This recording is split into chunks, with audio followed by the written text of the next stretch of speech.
함께 모여서 하나님을 예배하고 주의 나라의 신비함 속에 들어가기를 원하는 모든 이들에게 하늘의 신령한 은혜와 주께서 내려주시는 복이 늘 함께 하시기를 간절히 축원합니다. 같이 기도하시고 하나님의 말씀 나누겠습니다.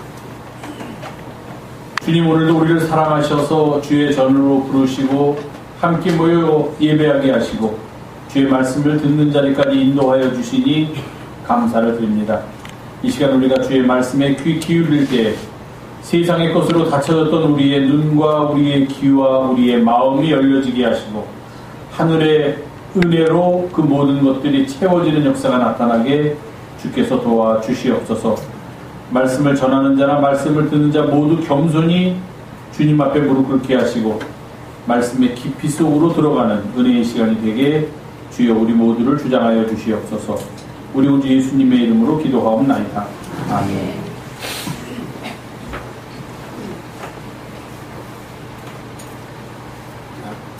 아동한테 먼저 잠깐 말씀 전하겠습니다. Why do you come to church? 쉽지요 오늘은. Why는 알죠? Why? Why? 뭐예요? 왜? Why? 왜? 책, Why라는 책 있지요? 맞아요. 예. 요즘 아이들이 읽는 책 중에 그 Why라는 책이 있어요. WHY. 그래서 어떤 한 분야에 대해서 예를 들면 뭐 비행기다. 그럼 비행기에 대해서 알고 싶다. 그럼 Why? 비행기. 그럼 이제 비행기에 대한 모든 게 들어있고 또 과학에 대해서 알고 싶다. 인체의 몸에 대해서 알고 싶다 하면 그런 것으로 설명하는 그런 책. Why? 그런 책이 있어요. 왜 그럴까? 우리들의 이제 탐구를 불러일으키는 책이죠. 여기서는 Why do you come to church? 왜? 처치는 다 알죠? 처치. 무슨 말이에요? 처치, 교회예요. 왜 교회에 오십니까? Why do you come to church? 왜 교회에 오셨습니까? 오십니까? 하는 얘기예요. 자, 왜 교회에 오지 우리들이? 무엇하러 교회에 옵니까? 예배드리러. 정답이 다 나왔어요. 예배드리러. To worship God. 하나님을 예배하기 위해서 우리 모두는 교회에 와요. 그럼 예배가 무엇인가? 또 어려우게 돼요. 예배가 무엇인가? 그러면 예배는 뭐 기도도 하고 찬송도 부르고 목사님 설교도 듣고 헌금도 내고 뭐 그런 것들이 다 모여서 하나의 예배를 이룹니다. 옳은 이야기예요.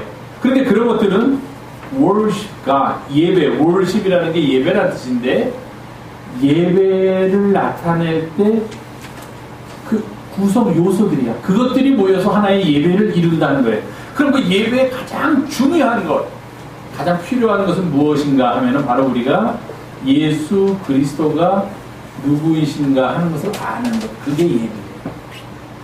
그리고 예수 그리스도가 누구이신 것을 아는 것뿐만 아니라 그 예수 그리스도께서 무슨 말씀을 하셨는가? 예수 그리스도께서 우리들에게 어떻게 세상에서 살아가라고 하셨는가 하는 것을 깨닫는 시간이 예배의 시간이에요. 그래서 하나님께 감사하는 시간이 바로 예배예요. 그러니까 우리는 기도를 하면서 먼저 하나님한테 하나님 지난 일주일 동안도 하나님의 말씀대로 살지 못한 게 좀 많이 있었던 것 같습니다. 하나님 죄송합니다. 하나님 그러나 이제부터는 또 제가 다시 하나님의 말씀을 듣고 앞으로 시작되는 한 주일 동안은 하나님의 말씀대로 살겠습니다라고 기도하고 우리가 찬송을 불러요.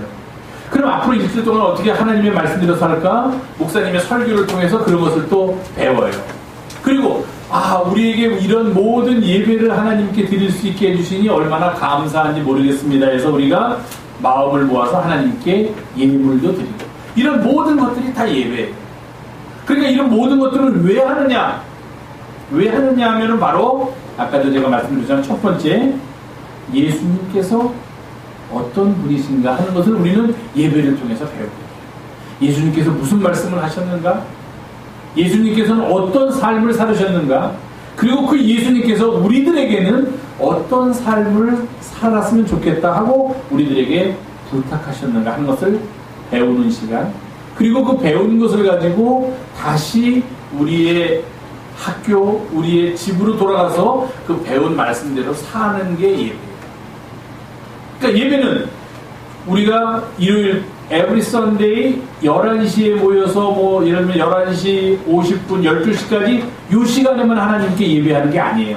그 시간은 우리가 예수님에 대해서 아주 많은 것을 배우는 시간이고 그 나머지 시간들 일주일에 그 한 시간을 제외한 6일과 23시간은 뭘 하는 시간이냐면은 그 한 시간 동안 예수님에 대해서 배운 것을 가지고서 그대로 살아가는 시간이 바로 우리들에게 주어진 일주일 중에 6일과 23시간입니다.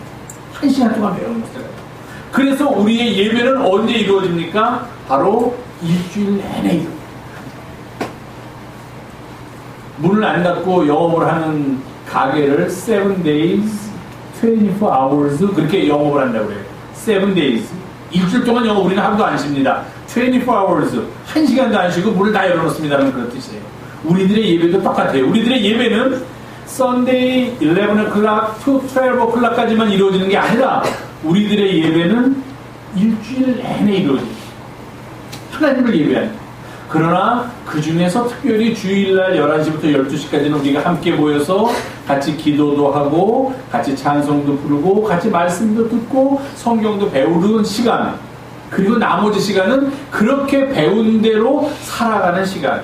그래서 우리의 예배는 이 모든 것들을 다 합할 때 비로소 우리가 하나님 앞에 예배를 드렸다, 하나님께 예배를 하였다, 그렇게 말할 수 있는 거예요. 그러니까 여러분들, 자, 교회 왜 나오는가? 아, 대답을 잘했어요. 하나님께 예배하러 나옵니다. 그렇습니다. 우리는 하나님께 예배하기 위해서 교회를 나와요. 하나님께 예배하는 것은 그럼 무엇입니까? 아, 예수님이 어떤 분이신가? 예수님께서는 어떤 삶을 살으셨는가? 또 예수님은 우리에게 어떤 삶을 사시기를 원하시는가 하는 것을 교회에서 배우고, 그리고 다시 우리의 집으로 돌아가서 우리의 학교로 돌아가서 그 배운 말씀대로 살아가는 것. 그러니까 예배는 언제 드립니까? 아, 언제든지 나는 하나님 앞에 지금 예배 드리고 있습니다. 그렇게 우리는 말할 수 있어야 한다는 거예요. 그러니까 우리 아동부 여러분, 사실 이렇게 와서 목사님 설교가 어려운데 앉아있고 찬송가도 모르는데 배우고 그러려면은 10분도, 이게 10분이 아니야. 10시간보다 더 길게 느껴지고 막 몸이 비비 꼬이고 재미는 없고 졸음은 오고 그러죠. 그렇지만 우리가 그때 예수님이 어떤 분이신가 하는 것을 배우고 내가 예수님 앞에 예수님, 내가 예수님을 이렇게 사랑합니다 하는 모습을 보여드립니다. 그러니까 그거 참으면서 예배 드리고 예수님에 대해서 배우고, 그 다음에 예수님께 배운 대로 다시 우리가 학교에 가서도 집에 가서도 친구들을 만날 때도 무엇을 하든지 그대로 예수님의 말씀을 기억하면서 살아가게 될 때 우리 영성교회 아동부 여러분들은 정말로 늘 하나님께 예배하는 그런 어린이, 하나님께 예배하는 영성교회 아동부가 될 수 있으리라고 그렇게 믿습니다. 여러분, 우리가 왜 교회에 오는가? 교회는 하나님께 예배하러 옵니다. 아, 예배한다는 것은 무엇인가? 그것은 예수님께서 어떤 분이신가 하는 것을 우리가 알고 깨닫고 그 예수님의 가르침대로, 예수님의 말씀대로 살아가는 것이 바로 예배다 하는 그런 마음을 갖고서 매일매일을 예배하는 마음으로 살아가는 우리 영성교회 아동부 여러분들이 되기를 부탁드리겠습니다. 예, 마치겠어요. 아동부는 이제 들어가셔서, 오늘은 이상한 선생님이 좀 아파서 못 왔으니까 여러분들이 같이 게임만 하지 말고 한번 성경을 같이 돌아가면서 읽어보세요. 그러면 꿀 같은 말씀 속에서 놀라운 걸 발견할 겁니다. 네. 오늘 우리가 함께 봉독한 아까 김다윗 집사님께서 봉독해 주신 마태복음 11장에 있는 말씀, 아마 자주는 아니더라도 그래도 성경에 그런 구절이 있다 하는 것쯤은 대부분의 교우들이 알고 계시리라고 생각을 합니다. 자주 설교에서 인용되기도 하고, 또 우리가 성경을 공부할 때 중심 구절을 삼아서 공부하는 그런 구절이기도 합니다. 상황은 간단합니다. 세례 요한이라는 사람이 요단강가에서 세례를 베풀고 있었습니다. 그런데 세례 요한하면은 아주 독설로서 유명한 선지자입니다. 말을 그냥 거침없이 하는 사람이에요. 특히 누구한테 거침없이 하느냐? 지도자들. 백성의 지도자들이라고 스스로를 생각하는 사람들, 백성을 지배한다고 생각하는 사람들을 향하여서 아주 무서운 메시지를 거침없이 전했던 사람이에요. 그렇게 거침없이 전하면 어떻게 됩니까? 미움을 사게 되죠. 바른 말 하면 미움을 사게 되죠. 그 사람들.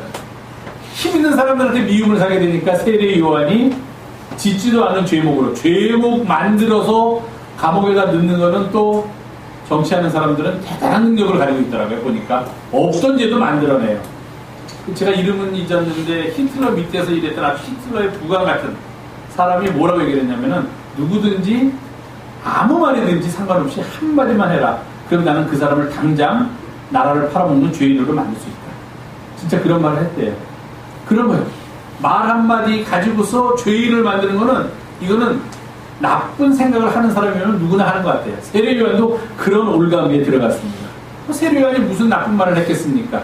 하나님의 말씀을 전하고 백성들로 하여금 바르게 살라는 이야기만 했는데 그만 그가 당시에 정치를 하는 사람들의 비위를 건드려서 옥에 갇히게 됐습니다. 옥에 갇혀 있는 동안에 세례 요한의 제자들이 세례 요한을 이제 옥에 면회를 갔습니다. 우리 지금 말로 하면 접견을 가서 뭐 이것저것 얘기를 하는데 세례 요한이 제자들한테 이렇게 얘기를 하는 거예요.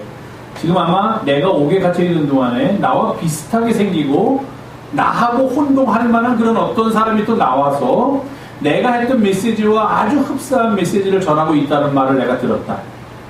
근데 내가 생각하기에는 나는 메시아가 아닌데 내 뒤에 어떤 메시아가 올 것 같다 하는 그런 느낌을 갖고 있었는데 혹시 그 사람이 메시아가 아닌지 모르겠다. 그러니 너희들은 이제 가서 그 사람을 좀 찾아가라. 그래서 그 사람을 어떻게 해서든지 면담을 해서 그 사람에게 물어봐라.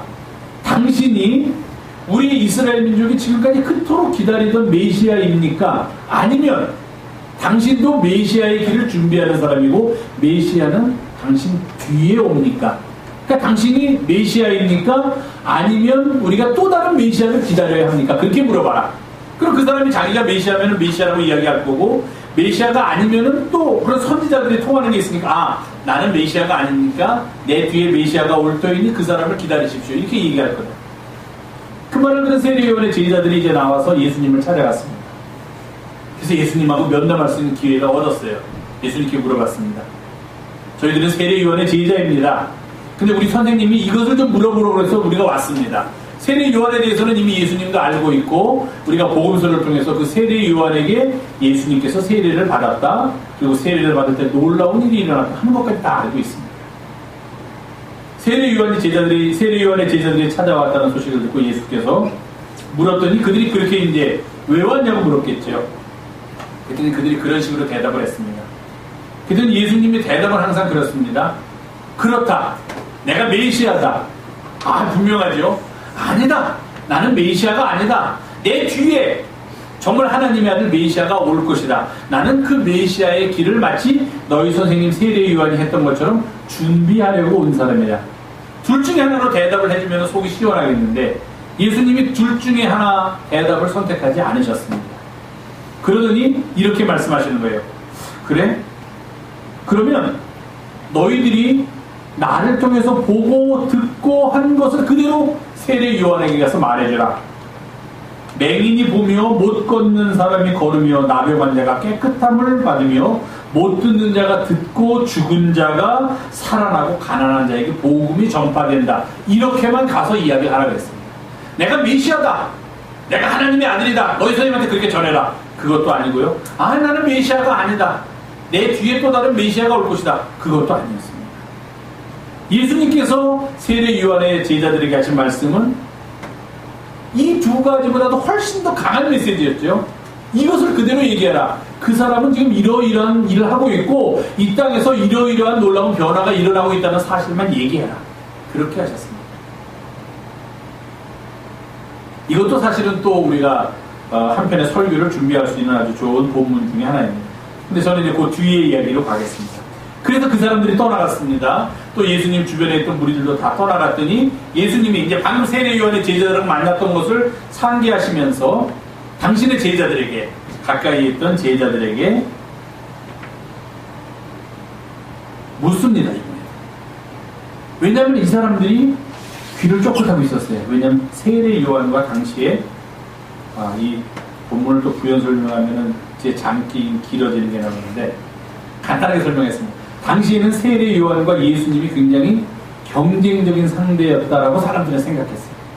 나이도 비슷해요. 생년이 6개월 차이니까 뭐 같은 해 태어났다고도 볼 수 있죠. 키도 비슷합니다. 생긴 것도 비슷합니다. 하는 것도 비슷하고 뭐 선포하는 메시지도 비슷하니까 사람이 이쪽에서 세례요한 보고 이쪽에서 예수님 보면은 아까 본 사람 그 사람이야 다른 사람이 이렇게 혼돈할 정도였어요. 외모도 비슷하고 선포되는 메시지도 비슷하니까. 그 이야기는 뭐냐면은 당시에 세례요한과 예수님은 본인들은 그렇게 느끼지 않았어도 그 밑에 있던 제자들은 예수님의 제자들은 우리 선생님이 세례요한보다 더 나은 분이야 이렇게 생각했고, 세례요한의 제자들은 아니야 역시 우리 선생님을 따라올 자 없어. 그 새로 나타난 예수라는 사람이 있는데 아직 우리 선생님보다는 못 미치지 이렇게 생각하는, 약간 본인들은 아니지만 그 밑에 추종하는 사람들에게 있어서는 자기 선생님들이 좀 경쟁적인 상대였어요. 누가 더 복음을 잘 전하는가, 누가 더 사람들의 관심을 끄는가, 요즘 말하면 누가 더 사람들에게 인기가 있는가 가지고서 경쟁하는 상대예요. 그런데 세례요한의 제자들이 예수님을 찾아와서 면담을 하고 하니까 예수님을 따르던 무리들이 반짝 긴장한 겁니다. 저 친구들 또 뭘 가지고 왔을까? 우리 선생님을 해하려는 거 가지고 온 건 아닐까? 무슨 음모를 가지고 온 건 아닐까? 긴장을 했어요. 그걸 예수님이 아신 거예요. 그리고 이제 다 모아놓고서 예수님을 따르던 무리들에게 말씀하셨습니다. 자, 지금 이스라엘 사람들, 유대 사람들, 우리 민족들이 자꾸 광야로 간다. 광야로 왜 가냐? 그 사람들 도대체 뭐하러 가냐 광야로. 그래서 말씀하십니다. 광야에 가면 기껏 볼 거라고는 갈대가 잔뜩 있고 그 갈대가 바람이 불면 이쪽 저쪽으로 흔들리는데 그거 보러 광야에 가는 거냐? 그 사람들은 말이 안 되죠. 갈대 흔들리는 게 뭐 별로 볼만한 거리도 아닌데 그거 보러 간다는 거. 그 광야에 왜 가냐는 겁니다. 그러면 부드러운 옷을 입은 사람이냐, 지금 우리말로 하면은 명품 옷을 입은 사람이냐, 실크 옷을 입은 사람을 보러 광야로 가느냐? 잘못 간 거다 하는 겁니다. 왜? 부드러운 옷을 입은 사람, 누가복음에 똑같은 구절인데 누가복음에는 사치스럽고 화려한 옷을 입은 사람 그렇게 표현했습니다. 더 직설적으로 사치스럽고 화려한 옷을 입은 사람을 보러 광야에 가는 것은 바보 같은 짓이다 하는 거죠. 왜? 그런 옷을 입은 사람이 그 옷 버릴지도 모르는데 광야는 왜 가겠습니까? 그런 옷을 입은 사람이 자기가 그렇게 좋은 옷을 입었다는 것을 봐줄 사람이 아무도 없는 광야는 왜 가겠습니까?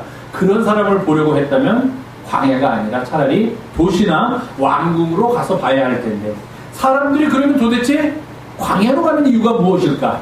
그저 경치 갈대를 보기 위해서 가는 것도 아니고 부드러운 옷을 입고 화려하고 사치한 옷을 입은 사람을 보러 가는 것도 아니라면 도대체 사람들은 왜 지금 광야로 가고 있느냐 하는 겁니다.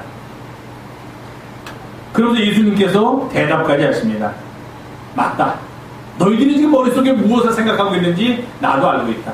그 사람들은 선지자를 보러 간 거다. 제자들도 그랬어요. 대답을 막 하려고 했어요. 선생님, 사람들이 광야를 가는데 갈대 보러 가는 것도 아닙니다. 선생님, 화려한 옷을 입은 사람은 진짜 도시 속으로 들어가야지 무슨 광야에 가서 봅니까? 광야에는 세례 요한이 있기 때문에 그 세례 요한을 보기 위해서 가는 겁니다라는 말이 여기까지 올라왔는데, 제가 생각하기에는 미처 대답을 못했어요. 왜냐?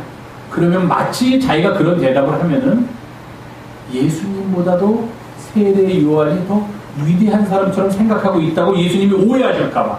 지금 나는 예수님을 따르고 있는데 거기에 사람들이 선생님보다도 광야로 더 많이 가는 이유는 거기에 세례 요한이라는 선지자가 지금은 오해가 되어 있지만 있었기 때문입니다라고 대답을 하고 싶은데, 그 대답을 하면은 선생님이 조금 섭섭해 하실 것 같아요. 그렇죠? 선생님이 더 위대한 사람이라고 이 사람들은 이야기를 해줘야 되는데 세례 요한이 더 위대하다고 그렇게 말하는 것 같으니까, 예수님은 그렇게 느끼시지 않아도 제자들은 그렇게 느꼈던 것 같아요. 그러니까 대답을 못하는 거예요. 여기까지 올라왔는데 세례 요한 그거 가르쳐. 세례 요한 그거 모르십니까 선생님? 자기들끼리 속으로 얘기했을 거예요. 그래서 예수님이 그것을 아시고 맞다. 세례 요한이라고 거명은 안 하셨지만 선지자다. 그런데 지금 광야에 있는 그 선지자 세례 요한은 보통 선지자들보다도 훨씬 더 뛰어난 사람이라는 거예요. 여기까지가 오늘의 본문입니다. 자, 예수님의 질문으로 돌아가겠습니다. 너희는 무엇을 하려고, 무엇을 보려고 광야에 갔느냐? 우리는 어떤 일을 하려고 할 때 그 일의 목적에 합당한 곳으로 갑니다. 그렇죠? 내가 하고자 하는 목적과 내가 도달한 그곳이 만약에 전혀 다르면은 난 잘못 간 거예요. 그거는 큰일 납니다. 그렇게 일을 해서는 안 되는 거예요. 배가 고프면 식당을 가야 되고, 그렇죠? 재미있는 영화를 보기 위해서는 극장을 가야 되는데, 재미있는 영화를 보기 위해서 식당을 가는 사람은 아무도 없고, 배가 고픈데, 아유, 난 배가 고프니까 극장에 가서 팝콘이나 먹어야겠다 하고서 배가 고픈 것을 해결하기 위해서 극장을 가는 사람은 없죠. 잘못된 생각입니다. 내가 가는 곳과 내가 하는 일의 목적은 항상 일치해야만 된다는 것, 너무나 상식적인 일입니다. 그래서 예수님께서 물어보신 거예요. 너희는 도대체 광야에 무엇하러 나갔느냐? 대답은 바로 나와야 됩니다. 광야에 선지자를 보러 나갔습니다. 그럼 아마 예수님께서 그 다음에 이렇게 물으셨을 거예요. 선지자를 봐서 그 다음에는 하고 물으셨을 거예요. 그럼 제자들의 대답이 무엇이었겠습니까? 그 말을 들은 사람이 선지자의 가르침을 받고 그 가르침대로 돌아와서 내가 사는 삶의 자리에서 살고자 우리는 먼저 선지자의 가르침을 받기 위해서 광야로 나갔습니다. 이런 대화가 이루어지면 이게 아주 정상적인 대화가 된다는 것입니다. 저는 그로부터 2000여 년이 지난 오늘 사랑하는 교회 여러분들에게 묻고 싶습니다. 여러분들은 무엇하러 교회에 나오십니까? 왜 교회에 나오십니까? 무엇을 보기 위해서 교회에 나오십니까? 경치 보기 위해서 나오세요? 요즘 우리 교회가 아주 이뻐져서 제가 참 마음이 흐뭇합니다. 다른 교회 방문할 기회도 많이 있는데 어제 다른 교회에 무슨 예배 행사가 있어서 제가 갔다 왔는데 거기도 아주 예쁘게 잘 예배당을 꾸며놨는데 보면서 그래도 무슨 말씀인지 알겠죠? 그래도 어디가 좀 난 것 같다. 아주 이렇게 여러분 예배당에 오실 때 이 아름다운 이거 보러 오십니까? 아름다운 건 아마 우리 교회보다 더 아름다운 데가 더 많을 거라고 생각을 해요. 더 많은 비용을 들여서 더 많은 사람들의 노력으로 더 아름답게 한 데는 훨씬 더 많을 거라고 생각합니다. 왜 교회 오십니까? 이 추운 날도 따뜻하니까 교회 온다? 집에서는 난방비가 많이 들어서 아니죠. 더 따뜻한데 더 많이 있습니다. 거기로 가면 돼요. 우리가 만약에 따뜻한 곳을 찾으면 거기로 가면 됩니다. 물론 여러분들이 잘생긴 저를 보러 오신다는 거 제가 압니다. 그러나 제가 그건 차마 제 입으로 못하겠다. 왜 교회에 오십니까? 우리가 예배당에 오는 분명한 이유를 알고 예배에 참석을 해야 된다는 거예요. 친구 만나러 오십니까? 물론 처음에는 친구 만나러 올 수도 있어요. 예배당에. 그것도 한 가지 이유가 됩니다. 제가 전에 목회하던 그 지역에서는 그 교회 왜 나가십니까? 그러면 이런 대답도 있었어요. 그 교회 국밥이 맛있어서. 그 교회는 정말 교인도 많은데 그렇게 소문이 났어요. 점심을 주는데 국밥을 말아가지고서 이렇게 따로 먹는 거 좋아하는 사람은 안 하겠죠. 말아서 준다니까 한 그릇으로 주고 김치 하나 딱 준답니다. 반찬 김치 하나. 근데 그 국밥이 너무 맛있다는 거예요. 그건 식당에서 먹는 국밥보다 훨씬 맛있대요. 그래서 농담이겠지만 많은 사람들이 그 교회는 사람들이 국밥이 맛있어서 국밥을 먹으러 간다 하는 그런 얘기도 있습니다. 사람들은 그렇게 생각하는 거야. 큰 교회 나가면 그 교회 왜 나가십니까?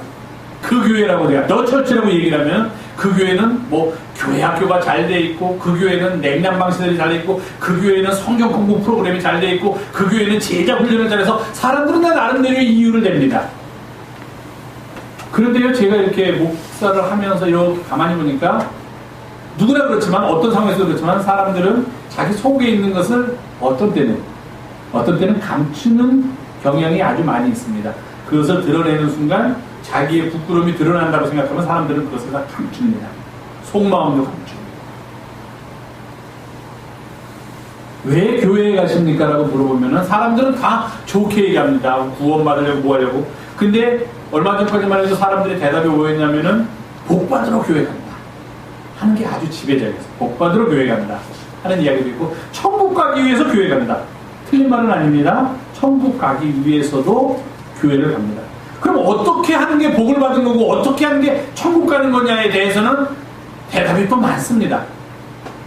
복 받는다는 기준에 들어간다면 사람들은 세상적인 가치를 가지고 복 받는 기준을 이야기하죠. 어떤 집 자제가 어떻게 잘 됐고 누구는 무슨 높은 지위를 하고 누구는 어떻게 됐기 때문에 그 집은 예수 잘 믿어서 그렇게 복을 받은 거야. 그렇게 이야기를 하는 게 보통 우리의 상식입니다. 뭐 그것도 크게 틀린 말은 아니지만 만약에 우리가 정말로 하나님 앞에서 솔직해지고 하나님 앞에서 겸손해지기를 원한다면 그것이 내가 교회에 가는 이유라고 말하면 좀 부끄러움을 느껴야 한다는 것입니다.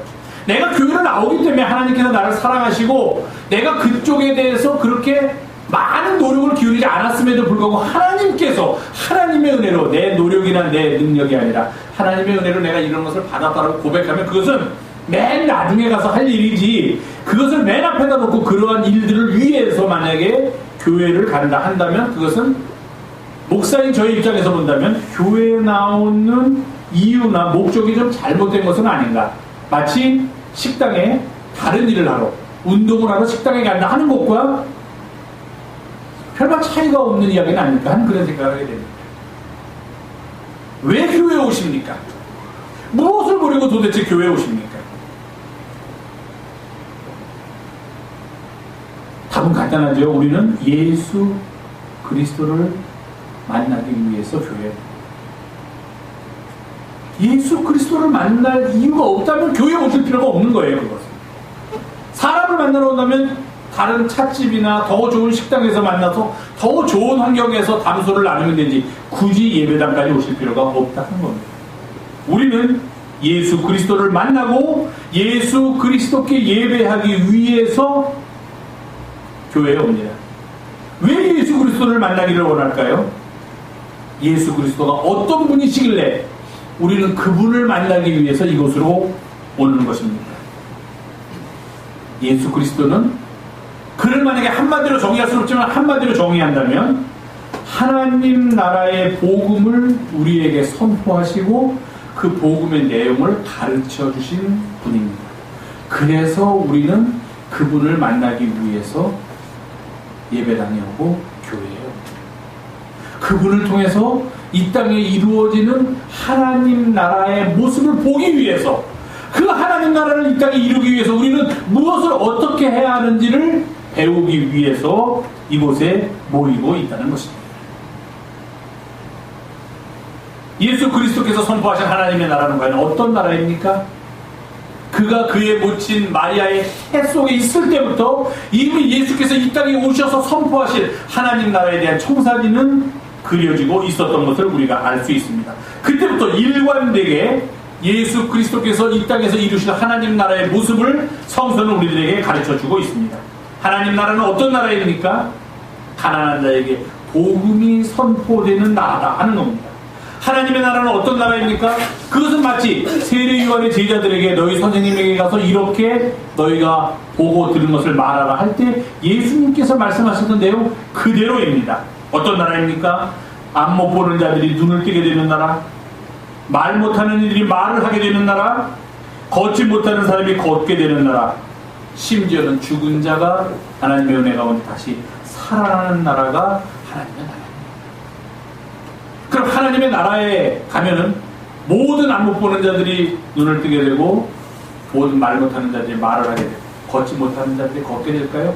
예, 그렇게 되리라고 믿습니다. 그런데 이것은 그 속에 더 깊은 상징적인 의미가 있음을 우리는 잊지 말아야 합니다. 물리적으로 정말로 눈을 못 보는 사람이 눈을 뜬다는 의미도 있고, 말을 못하는 사람이 말을 하게 되고 걷지 못하는 사람이 걷게 된다는 의미도 있지만, 그 깊은 의미 속에 가난한 자에게 복음이 선포된다는 그 문장 속에 감추어져 있는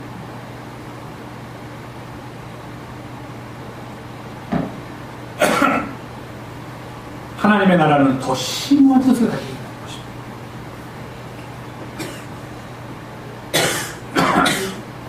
무엇일까요? 우리의 삶이 총체적으로 치유되고 우리의 삶이 온전함을 회복하는 나라, 그곳이 바로 하나님의 나라라는 것입니다. 보세요. 저는 눈은 좀 나쁘지만 눈도 보입니다. 입으로 말도 합니다. 잘 걷습니다. 빨리 뛰지는 못하지만. 그렇다고 해서 저는 제가 완전히 하나님의 나라에 합당한 모습을 갖추었다고는 생각하지 않습니다. 왜일까요? 아직도 제 마음속에는 욕심이 남아있기 때문입니다. 그리스도께서 온전히 가득 차지 못하고 내가 하고 싶은 마음이 더 많이 있을지도 모르기 때문입니다. 내 삶과 나의 모든 것이 그리스도 안에서 온전함으로 회복되지 못했기 때문에 나는 밑으로 겉으로 보기에는 정상인이다, 장애인이 아닌 정상인이다라고 말할 수 있어도 하나님 나라 앞에 서게 된다면 나는 아직까지도 엄청난 장애인으로 쓸 수밖에 없다는 것입니다. 하나님의 나라는 우리 모든 사람들이 총체적으로 어느 한 부분이 아니라 온 몸과 마음과 그의 영혼까지도 하나님의 은혜로 치유되고 온전함을 회복하는 나라가 바로 하나님의 나라입니다. 우리들의 몸의 약한 부분은 물론 치유됩니다. 우리들의 마음의 상처나 마음의 욕심도 치유됩니다. 그리고 더 나아가서 우리들의 영혼까지도 하나님께서 받으시기에 기뻐하실 영혼으로 바꾸어질 수 있는 나라, 그 나라가 바로 하나님의 나라라는 것입니다. 하나님의 형상으로 지음받은 사람들이 그 모습을 회복하고 기뻐하며 하나님의 통치 속에 거하는 나라가 바로 하나님의 나라입니다. 이것이 바로 예수께서 선포하신 하나님 나라의 모습임을 우리는 알 수가 있습니다. 복음서 기자들은 예수님의 삶을 요약해서 소개할 때 늘 이런 표현을 쓰고 있음을 우리는 알 수가 있습니다. 예수께서 천국 복음을 전파하시며, 마태복음의 표현입니다. 예수께서 천국 복음을 전파하시며 모든 병과 모든 약한 것을 고치십니다. 마가복음의 기자는 예수님의 전 생애를 압축하여 그가 선포한 복음을 이렇게 우리들에게 표현하고 있습니다. 때가 찼고 하나님의 나라가 가까웠으니 회개하고 복음을 믿으라. 하나님의 나라가 이 땅에 이루어지기를 바라는 마음으로 그 나라를 선포하시는 예수님의 모습, 그것을 보면서 우리는 예수 그리스도가 어떤 분이시며 무엇을 하셨는가, 그의 삶이 우리들에게 보여주는 가장 강력한 메시지는 과연 무엇인가 하는 것을 너무도 잘 알 수 있다는 것입니다. 그렇기 때문에 그를 만나기 위해서 여기에 모인 우리들은 다른 어떤 것이 아니라 바로 이 땅에서 하나님의 나라를 이루기 위하여 복음을 선포하시고 애쓰신 예수 그리스도를 만나기 위해서 이곳에 왔다는 겁니다.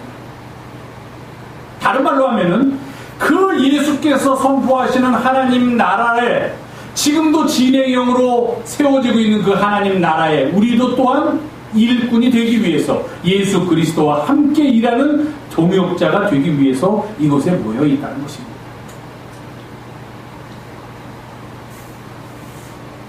하나님의 형상을 회복하는 역사가 일어나는 곳, 그곳이 바로 하나님의 나라입니다.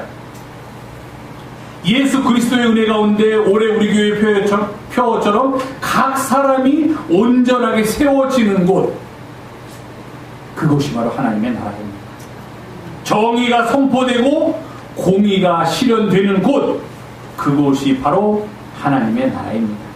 사랑으로 하나 되고 우리의 약함이 치유되는 곳, 이러한 나라가 하나님의 나라이고, 이 일을 하기 위하여 이 땅에 오셨고 또 실제로 이 일을 하시면서 평생을 바치셨던 분, 비록 짧지만 그의 생애 전체를 이 나라를 위하여 바치셨던 분이 바로 예수 그리스도라면, 우리가 교회에 오는 가장 큰 이유는 예수 그리스도를 만나기 위해서고, 굳이 예수 그리스도를 만나고 싶은 마음이 우리 안에 생기는 이유는 그가 선포하고 그가 이루고자 했던 하나님 나라 운동에 우리도 또한 함께 참여하기 때문입니다. 그래서 우리는 이곳에 모이는 것입니다. 그래서 우리는 예수 그리스도를 예배하는 것입니다. 그리고 그 길을 따르려고 서 있는 것입니다. 많은 사람들이 오해하더라고요. 교회에 나가는 게 복 받으려고 나가는 거예요. 우리가 살면서 늘 혼동되겠습니다. 모범하기 위하여 목적이냐, 아니면 지내다 보니 그런 결과로서 얻게 되는 것입니다. 제가 늘 말씀드리지만 복을 받는 것은 복을 받기 위해서 주님을 만나는 것이 아니라 주님을 만나서 살다 보니까 복된 삶을 누리게 된다는 거예요. 오늘 우리가 아까 성식 교육 시간에 함께 봉독했던 시편 1편의 말씀과 같은 그런 복을 우리가 누리게 된다는 것입니다. 하나님 나라 일꾼으로 불려졌다는 것, 이것보다도 더 큰 복이 어디 있겠습니까? 세상 사람들은 만약에 높은 지위가 있는 사람이 그를 불러서 함께 일을 하자고 하면은 굉장히 복받고 그 집안은 굉장히 복받은 집안이다, 그렇게 이야기할지 모릅니다. 그런 의미에서 보더라도 하나님 나라를 이 땅에 이루는 일을 위해서 우리가 불림을 받고 그 일을 함께 하게 된다면 그것보다도 더 큰 복은 없다 하는 겁니다. 예수께서는 어떻게 일을 하셨습니까? 요한복음 기자는 우리들에게 이렇게 말합니다. 그는 우리의 길과 진리와 생명이 되셨다. 그 속에서 하나님 나라를 이루고 가셨다. 그는 우리의 선한 목자가 되셨다. 그는 우리에게 하늘로부터 내려온 생명의 떡이 되셨다. 그는 친히 포도나무가 되셔서 우리로 하여금 이 땅에 살면서 하나님 나라의 열매를 맺게 하셨다. 이런 모든 것들, 예수께서 길과 진리와 생명이 되시는 것, 예수께서 선한 목자가 되시는 것, 예수께서 하늘로부터 내려온 생명의 떡이 되시는 것, 이런 모든 것들은 바로 그가 선포하신 하나님의 나라를 이루기 위한 일들임을 우리는 알게 된다는 것입니다. 요한복음을 통하여 알려주신 거듭남의 은혜, 예배의 감격, 생명의 떡, 약함의 치유, 거룩함의 회복, 이런 것들이 전부 다 모두어서 하나님의 나라를 이루어가는 모습임을 우리는 비로소 깨닫게 되고, 그것의 완성된 모습이 예수 그리스도를 통하여 나타났음을 고백하게 되고, 그리고 우리도 그 길을 걷도록 주여 이끌어 주시옵소서, 이렇게 기도하게 된다는 것입니다. 사랑하는 교우 여러분, 우리는 왜 이곳에 모여 있습니까? 세상의 것을 얻기 위해서 이곳에 모이셨습니까? 나의 욕심을 더 채울 수 있는 방법이라고 생각해서 혹시 이곳에 오셨으면 잘못 오셨습니다. 다른 곳으로 가셔야 하겠지. 광야에 나가서 물건을 팔 수 있습니까? 없죠. 물이나 팔면 모를까. 광야에 나가서 명품 옷을 팔려고 광야에 나가면 광야에 있는 사람들은 명품 옷에 관심이 없는 사람들만 있을 것입니다. 잘못 나간 거지요. 명품 옷을, 명품 가방을 팔려면 도시 안으로 들어가야 되고, 광야에 나갈 때는 다른 목적을 가지고 나가야 한다는 것입니다. 왜 우리는 이곳에 모였습니까? 지금까지보다도 더 많은 것을 얻기 위해서 모였습니까? 아니죠. 우리는 예수 그리스도를 만나기 위해서 이곳에 모인 것입니다. 예수 그리스도가 아니라, 그가 선포한 하나님의 나라가 아니라, 만약에 다른 것을 더 얻기를 원하신다면, 다른 것에 더 인생의 목표가 있으시다면 그곳으로 가셔야만 합니다. 왜? 이곳에서는 그런 것들을 얻을 수 없기 때문입니다. 우리가 이곳에 모인 이유는 예수 그리스도를 만나기 위해서이십니다. 우리의 삶의 길이 되시는 그분, 우리에게 진리를 일깨워 주시는 그분, 스스로 하늘에서 내려온 산 떡이 되어서 우리들에게 영원한 생명을 가져다 주시는 그분, 선한 목자가 되셔서 우리를 날마다 푸른 초장과 맑은 물가로 인도해 주시는 그분, 그분을 만나기 위해서입니다.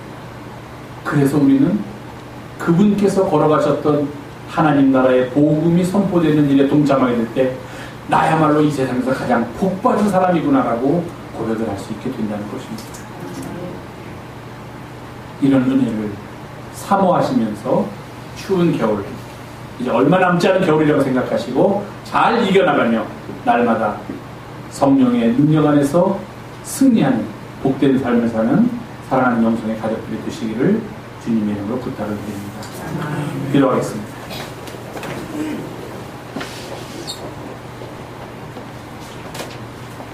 주님을 만나기 위해서 이곳에 모인 저희들을 어여삐 보시고 하늘의 신령한 은혜와 주께서 베풀어 주시는 사랑으로 우리 모두를 가득 채워 주시옵소서. 우리 구 예수님의 이름으로 기도하옵나이다. 아멘.